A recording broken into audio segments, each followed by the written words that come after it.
Welcome to Kenton's videos. Enjoy the video. You need admin access now, so plug in the router and connect a laptop by Ethernet for stability. Open a browser and enter the router IP, commonly 192.168.0.1 or 192.168.1.1, and log in with the admin credentials. If you used a default password, change it immediately after you log in. Once done, navigate to the wireless settings. This is where you will change the SSID and passphrase. Make sure to save your original settings in case you need to revert. Once in wireless settings, select the band you want to modify to 4 or 5 GHz or do both.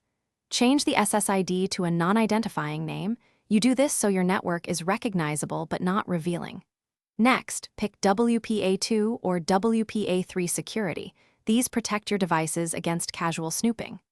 Enter a strong passphrase, at least 12 characters, a mix of letters, numbers, and symbols. After changing both SSID and password, apply or save settings and wait for the router to restart or reapply. After the router applies changes, reconnect each device using the new SSID and passphrase. You may need to update saved networks on phones, tablets, and smart devices. If something fails, reboot the router and the client device, then forget the old network and try again. That clears cached credentials. If you cannot log back into the router at all, perform a factory reset as a last resort. Make sure you have your ISP details and plan to reconfigure settings afterward.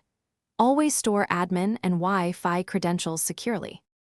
Thanks for watching. Consider subscribing if we helped you.